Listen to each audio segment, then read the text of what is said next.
मैं साधना सिंह दयावती दीवान सिंह शुक्ल सरस्वती विद्या मंदिर inter college में कक्षा 11 की छात्रा हूँ। मैं महर्षि वाल्मीकि के बारे में अपने विचार व्यक्त करना चाहती हूँ।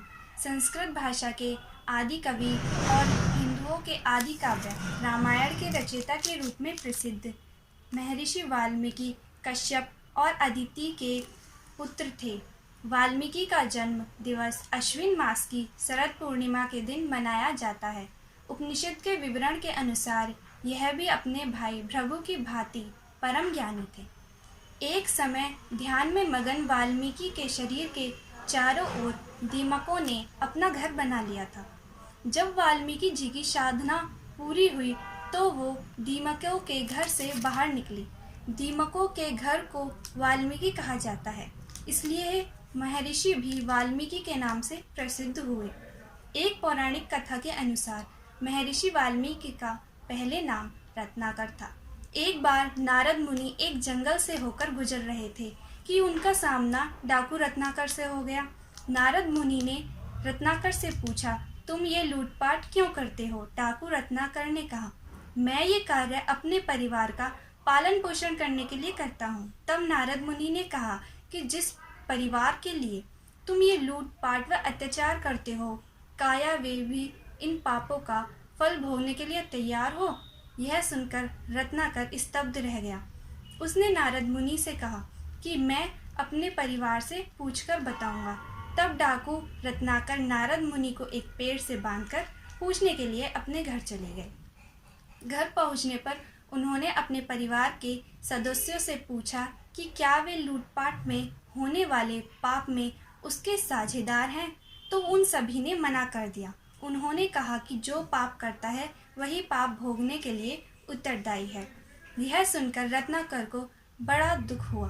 वह वापस लौटकर नारद मुनि के पास पहुंचा और उनके पैरों में गिर गया और रो रो कर उनसे सही ज्ञान देने की प्रार्थना करने लगा। नारद मुनि ने उन्हें राम नाम जपने की सलाह दी। यही डाकू रत्नाकर आगे चलकर महर्षि वाल्मीकि के नाम से प्रसिद्ध हुए, जिन्होंने रामायण की रचना की। एक बार जब वाल्मीकि नदी किनारे तपस्या करने हेतु पहुँचे, तब उन्होंने देखा कि सारस पक्षी का एक जोड़ा प्रेम लाप में मगन था। तभी एक शिकारी पारधी ने नर पक्षी पर वार चलाकर उसकी हत्या कर दी। यह दुष्कृत्य को देख महर्षि वाल्मीकि के मुख से सहसा यह श्लोक निकल पड़ा, मां निषाद प्रतिष्ठाम त्वं गमः शाश्वती समः यत् क्रौंच मिथुनादेकम अवधि काम मोहितम।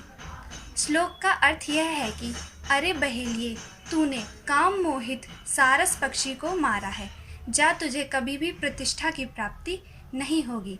सारस पक्षी के वध पर जो श्लोक महर्षि वाल्मीकि के मुख से निकला था, वह परम पिता ब्रह्मा जी की प्रेरणा से निकला था। जो बात स्वयं ब्रह्मा जी ने उन्हें बताई थी, उसी के बाद उन्होंने रामायण की रचना की थी। महर्षि वाल्मीकि की जीवन कथा से हमें यह सार मिलता है कि जीवन में किए गए सत्कर्म और पाप कर्म का फल प्राणी को स्वयं ही भुगतना पड़ता है। जन्म और लालन पालन कहाँ होगा, यह मनुष्य के स्वयं के हाथ में नहीं है। ज्ञान दर्शन हो जाने पर पाप कर्म त्याग कर धर्म के मार्ग पर आ जाने से रत्नाकर डाकू महर्षि वाल्मीकि बन सकते हैं, तो एक आम इंसान भी दुष्कर्म त्याग कर एक अच्छा इंसान बन सकता है। पश्चाताप की राह कठिन होगी, पर एक बार पाप नष्ट होने पर जीवात्मा पर परमात्मा की विशेष कृपा दृष्टि होगी। धन्यवाद।